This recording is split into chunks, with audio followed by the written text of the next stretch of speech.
Good morning students. देखिए पिछले video में आपको पास्ट कंटिन्यूअस टेंस पढ़ाया गया था, ठीक है। पिछले वीडियो में आपको पास्ट कंटिन्यूअस टेंस पढ़ाया गया था। अब आप इसमें पढ़ेंगे past perfect tense. Past perfect tense, past perfect tense, ठीक है। सबसे पहले क्या है, पहचान। इससे पहले आपको बताना है, जैसे 6, 7, 8 वाले बच्चे वीडियो को देखते रहें और किताब खरीद लें। जैसे लिटरेचर वाली किताब भी आप दुकान पे उपलब्ध है, आप ले लीजिए, जिससे ग्रामर का कुछ भाग अभी पढ़ाया जा रहा है। इसके बाद 2-3 दिन के बाद आपको जो है लिटरेचर भी पढ़ाया जाएगा, जिससे एक लेसन धीरे धीरे ख़त्म होता रहेगा। तो उसके पहले आप लोग किताब ले लीजिए। जब किताब आप ले लेंगे तब आपको पढ़ने में आसानी रहेगी। इसलिए बिना देर किए आप किताब ले लीजिए, जिससे लिटरेचर पढ़ाया जाए। तो लिटरेचर पढ़ाने में आप किताब देखते रहिए, ठीक है। अब देखिए पास्ट परफेक्ट टेंस। पास्ट का चल रहा था, पास्ट इंडेफिनिट हो गया था, पास्ट कंटिन्यूअस हो गया था।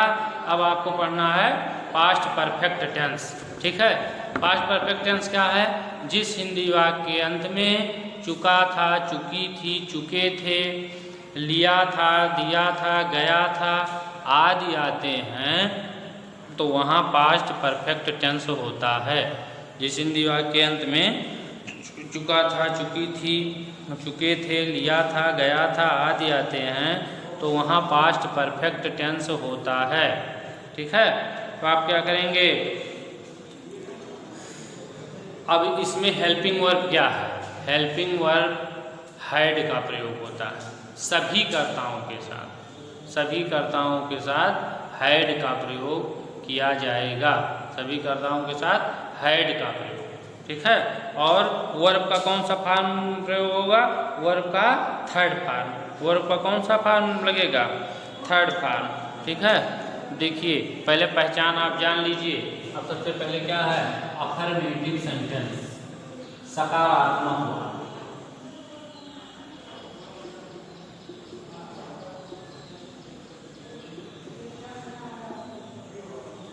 अफर्मेटिव सेंटेंसेस, सकारात्मक वाक्य। सबसे पहले क्या है? सकारात्मक वाक्य, ठीक है। सकारात्मक वाक्य में देख लीजिए, सबसे पहला एग्जाम्पल, वह पुस्तक पढ़ चुके थे। वह किताब या पुस्तक जो भी कहिए, किताब पढ़ चुके थे, ठीक है। सबसे पहले आप पहचान देखेंगे, क्या पहचान है? जिस हिंदी वाक्य के अंत में चुका था, चुकी थी, चुके थे, लिया था, दिया था, गया था आदि आते हैं, वहाँ पास्ट परफेक्ट टेंस होता है। अब इससे आप पहचान जाएंगे कि ये कौन सा टेंस है। जब आप टेंस पहचान जाएंगे तभी आप कर पाएंगे, ठीक है। तभी आपको नियम याद होगा और तभी आप जो है उसका सही ट्रांसलेशन कर पाएंगे। समझ में आ रहा है?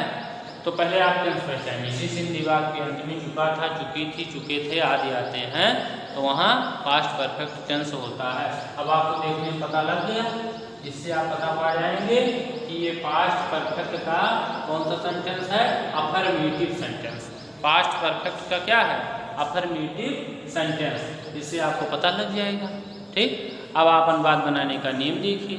अनुवाद बनाने के नियम में हम आपको बता चुके हैं कि सभी कर्ताओं के साथ ही, सी, इट तथा सभी कर्ताओं के साथ हेल्पिंग वर्ब क्या लगेगा? हैड का प्रयोग होगा और वर्ब का थर्ड फॉर्म लगेगा। वर्ब का थर्ड फॉर्म लगेगा तो क्या हो जाएगा? दे हैड, हैड लगेगा ना, दे हैड। अब क्या करेंगे आप? They had. अब रीड का थर्ड फॉर्म जानते हैं, रीड ही होता है। रीड का तीनों फॉर्म रीड ही होगा।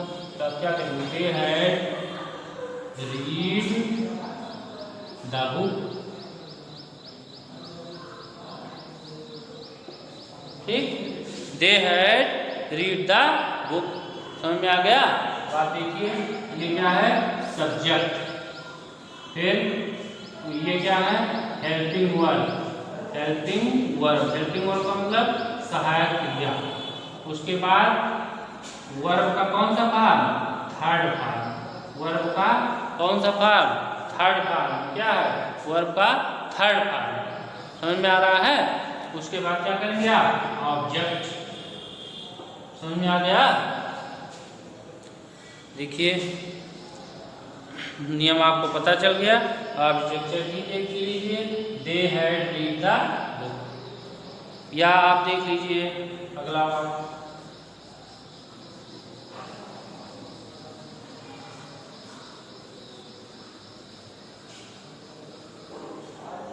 वह पत्र लिख चुका था।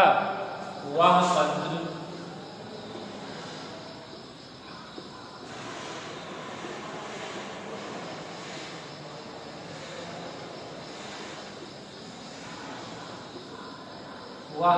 लिख चुका था। ठीक है, तो आप देखिए वह पत्र लिख चुका था। पहचान रहे हैं आप? पहले सबसे पहले पूछा जाएगा पहचान क्या है। आप पहचान रहे हैं कि किसी क्रिया के अंत में चुका था, चुकी थी, चुके थे, लिया था, दिया था, गया था आदि आते हैं, वहाँ पास्ट परफेक्ट टेंस होता है। समझ में आ रहा है? अब आप अनुवाद बनाने का नियम देख लीजिए। अभी हम आपसे बताए हैं कि कर्ता चाहे सिंगुलर में हो या प्लूरल में हो, सभी कर्ताओं के साथ हैड का प्रयोग होगा और वर्ब का कौन सा फॉर्म लगेगा, थर्ड फॉर्म। क्रिया का कौन सा रूप लगेगा, तीसरा फॉर्म लगेगा। ठीक है, तो क्या करेंगे आप, ही हैड रिटन, राइट और written. He had written letter, written the letter, ऐसा कर देंगे आप। समझ में आ रहा है? He had written the letter.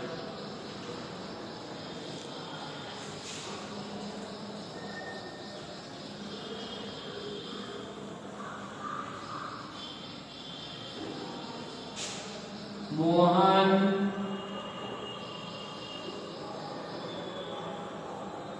School जा चुका था। मोहन स्कूल जा चुका था। तो आप क्या करेंगे, मोहन हैड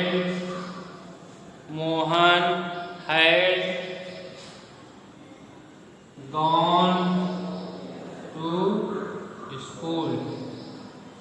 समझ में आ रहा है? Mohan had gone to school. Mohan had gone to school. सबसे पहले क्या करेंगे आप, सब्जेक्ट। फिर हेल्पिंग वर्ब।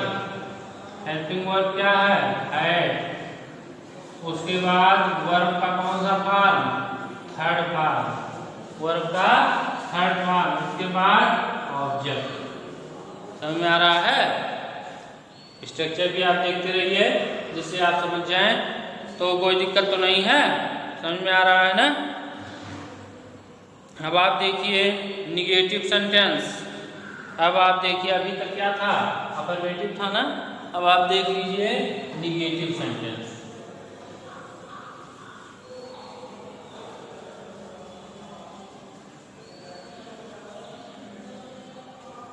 निगेटिव सेंटेंस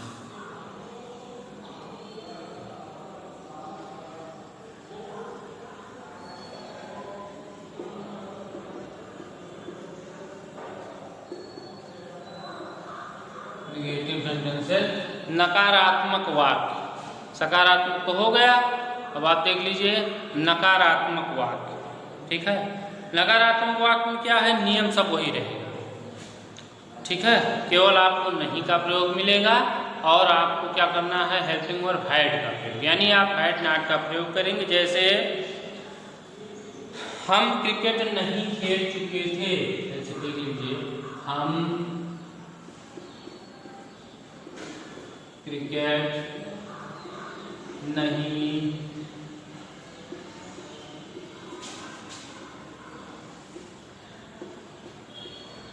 खेल चुके थे, हम क्रिकेट नहीं खेल चुके थे। ठीक है। अब ये क्या है, निगेटिव सेंटेंस है।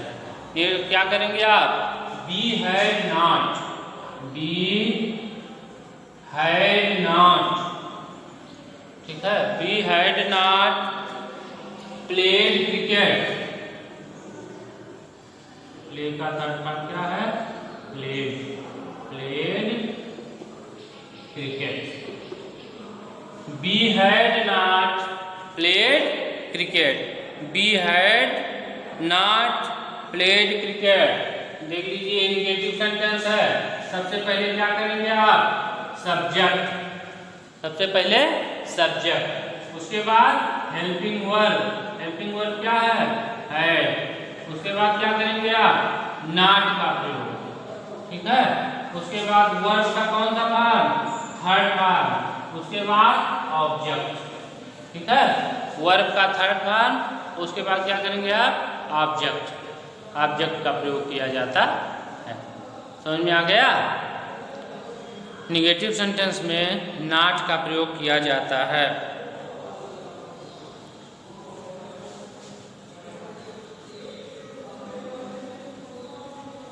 अगला वाक्य देखिए,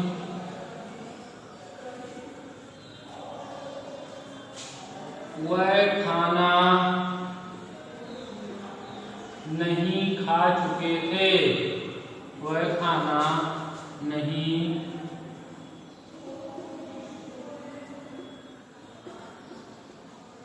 खा चुके थे, वह खाना नहीं खा चुके थे।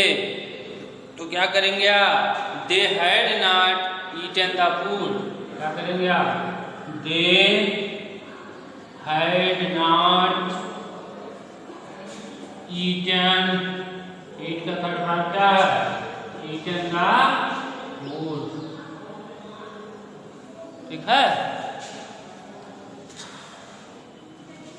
They had not eaten the food, they had not eaten the food।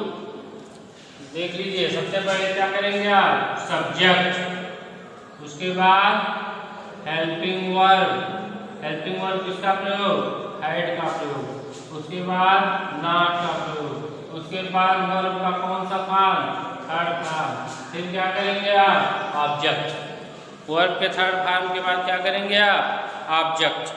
समझ में आ रहा है।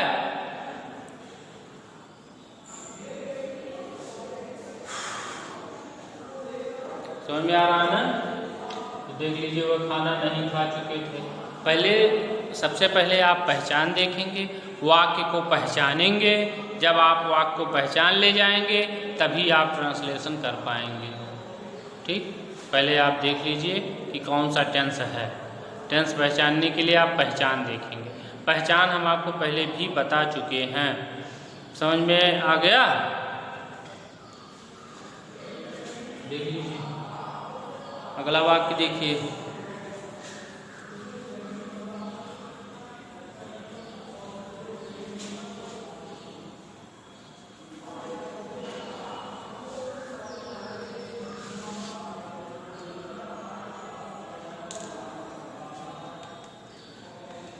वह उसे नहीं पढ़ा चुके थे, वह उसे नहीं,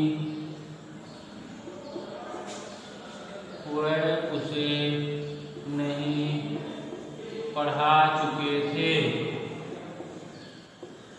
ठीक है। देखिए, वह उसे नहीं पढ़ा चुके थे। दे हैड नॉट taught him, क्या करेंगे आप, they had not taught him। ठीक है। टीच का थर्ड फॉर्म क्या है, taught। they had not taught, TAUGHT, taught him। समझ में आ रहा है। अब आप देखिए इंट्रोगेटिव सेंटेंस। तो आप क्या देखेंगे, interrogative sentence.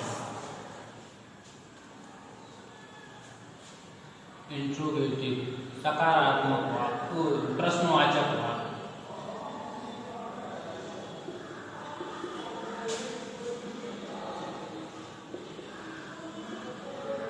Interrogative sentence INTRROGATIVE interrogative sentences, प्रश्नवाचक वाक्य। इंट्रोगेटिव और इंट्रोगेटिव निगेटिव दो तरीके वाक्य होता है। अब आप देखिए, इसमें भी हम आपको पहले भी बता चुके हैं, यदि वाक्य के प्रारंभ में प्रश्नवाचक शब्द, प्रश्नसूचक शब्द आते हैं तो उसकी अंग्रेजी पहले नहीं लिखी जाती है। वाक्य की शुरुआत कैसे होता है? हेल्पिंग वर्ब से वाक्य को शुरू किया जाता है। यदि वाक्य बीच में आ गया तो पहले उसकी अंग्रेजी लिखते हैं, उसके बाद हेल्पिंग वर्ब से वाक्य की शुरुआत की जाती है। हेल्पिंग वर्ब बाद में लिखा जाता है। देखिए जैसे, क्या वह खाना खा चुका था? क्या वह खाना खा चुका था? क्या वह खाना खा चुका था? तो आप क्या करेंगे? सबसे पहले had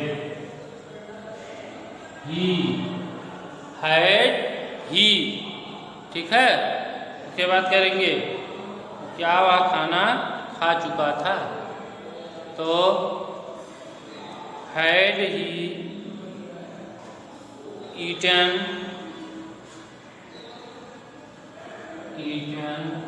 the food. Had he eaten the food.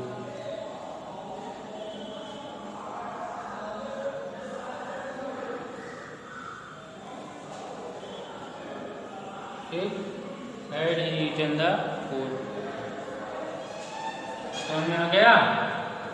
अगला वाक्य देखिए, अगला वाक्य देखिए, क्या लड़की गाना गा चुकी थी? क्या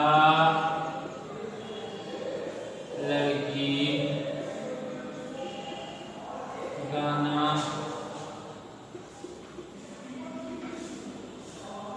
गा चुकी थी? ये वाक्य है, आप देख लीजिए। तो क्या करेंगे आप? Had the girl, had the girl, had the girl संग ये सॉन्ग, संग ये सॉन्ग, क्वेश्चन मार्क, संग ये सॉन्ग। सिंग का थर्ड फॉर्म क्या है? संग है ना। सबसे पहले क्या करेंगे आप? हेल्पिंग वर्ब हैड का। उसके बाद क्या करेंगे? हेल्पिंग वर्ब के बाद क्या करेंगे आप? सब्जेक्ट। उसके बाद वर्ब का थर्ड फॉर्म, उसके बाद ऑब्जेक्ट, उसके बाद क्वेश्चन मार्क। समझ में आ गया? उसके बाद क्या करेंगे? Question mark.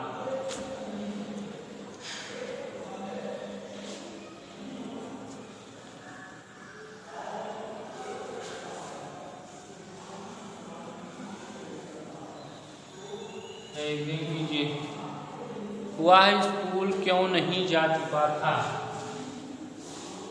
वह स्कूल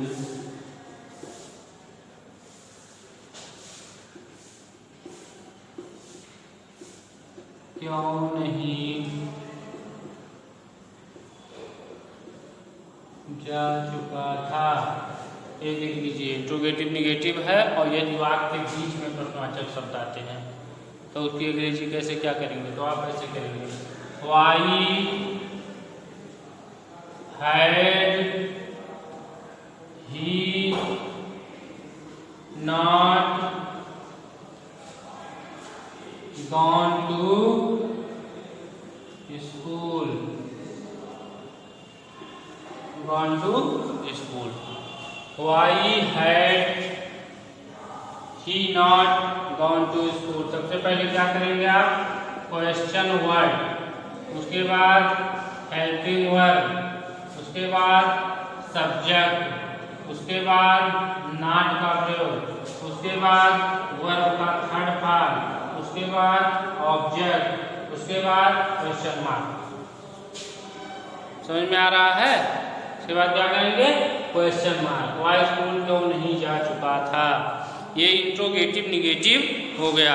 अब इसमें देखिए पास्ट परफेक्ट के अंतर्गत यदि वाक्य में कंजक्शन के रूप में बिफोर का प्रयोग किया गया हो तो पहला उपवाक्य क्या होगा? पास्ट परफेक्ट में होगा और दूसरा उपवाक्य किस में होगा? पास्ट इंडिफिनिट में होगा। ऐसे भी वाक्य इसमें आ सकते हैं कि यदि वाक्य में कंजक्शन के रूप में आफ्टर का प्रयोग किया गया हो तो पहला उपवाक्य पास्ट इंडिफिनिट में होगा और दूसरा उपवाक्य, दो तरीके के वाक्य होंगे, वो पास्ट परफेक्ट में होगा। ठीक है? ऐसे भी वाक्य आते हैं। जैसे मान लिया सीमा के सोने से पहले नेहा आ गई थी। वाक्य देखिए, सीमा के सोने से पहले, ऐसे भी हो सकता है, ऐसे भी वाक्य आ सकते हैं इसमें।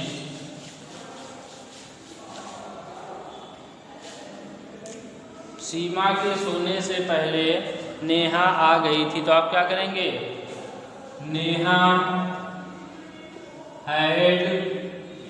नेहा हैड कम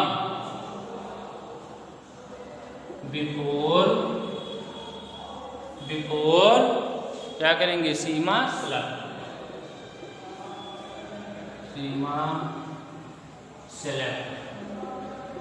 समझ में आ रहा है?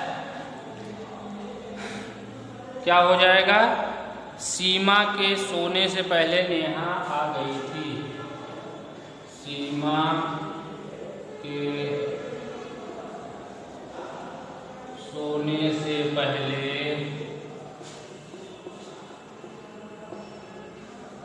नेहा आ गई थी। देख लीजिए, अब क्या है? सीमा के सोने से पहले नेहा आ गई थी। अब ये क्या हमारा हो गया? इसको हमको किस में बनाना है? पास्ट परफेक्ट में। ठीक है? इसको हमको किस में बनाना है? पास्ट परफेक्ट में। आप पास्ट परफेक्ट में जानते हैं कि सबसे पहले वर्ब का थर्ड फॉर्म, हैड के साथ वर्ब का थर्ड फॉर्म लगाएंगे तो क्या है? Neha had come. ठीक, सबसे पहले बिफोर सीमा स्लेप्ट, इसको क्या करेंगे? पास्ट इंडिफिनिट में। इसको क्या करेंगे? पास्ट इंडिफिनिट के अफर्मेटिव सेंटेंस में हम आपको पहले भी बता चुके हैं कि अफर्मेटिव सेंटेंस में केवल वर्ब का कौन सा फॉर्म लगता है? Second form. वर्ब का कौन सा फॉर्म लगता है? Second form. ठीक है? और कोई भी हेल्पिंग वर्ब नहीं होता है, और कोई भी हेल्पिंग वर्ब आपको नहीं मिलता है। ये हम आपको पहले भी बता चुके हैं। पास्ट इंडिफिनिट में किसका प्रयोग होगा? वर्ब का सेकंड फॉर्म। समझ में आ रहा है?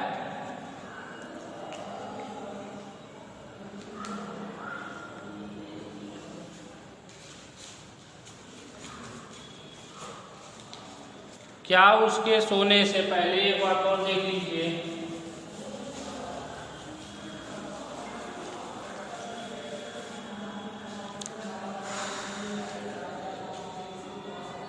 या इसको देख लीजिए, क्या सीता के सोने के बाद पानी बरसा था? क्या सीता के सोने के बाद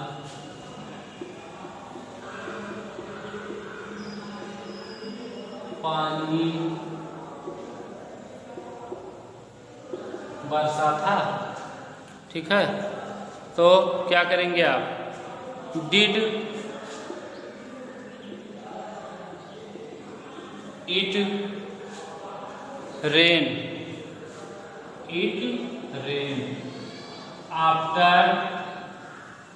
after Sita had slept. After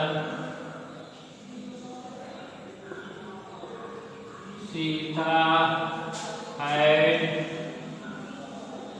slept. ठीक है? Sita had slept. देख लीजिए, अब इसमें क्या है? क्या सीता के सोने के बाद पानी बरसा था। क्या सीता के सोने के बाद पानी बरसा था, इसमें क्या है, आफ्टर का प्रयोग है। तो आप क्या करेंगे, क्या सीता के सोने के बाद पानी बरसा था, यहाँ देख लीजिए पानी बरसा था, ठीक। और क्या सीता के सोने के बाद, अब यहाँ क्या करेंगे, पानी बरसा था यानी जो है, अब यहाँ इसको आप बना दिए हैं इसमें पास्ट इंडेफिनिट का ये इंट्रोगेटिव सेंटेंस है, ठीक। और इधर आप क्या बना दिए हैं, पास्ट परफेक्ट का अफर्मेटिव सेंटेंस, ठीक है। अब आप देखते रहिएगा वाक्य को और तैयार करते रहिएगा, पास्ट परफेक्ट टेंस देखते रहिएगा।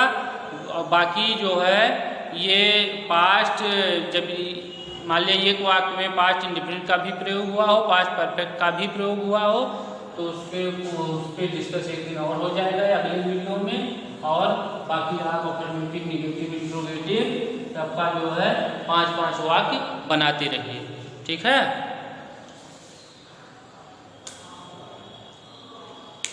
ठीक है, थैंक यू।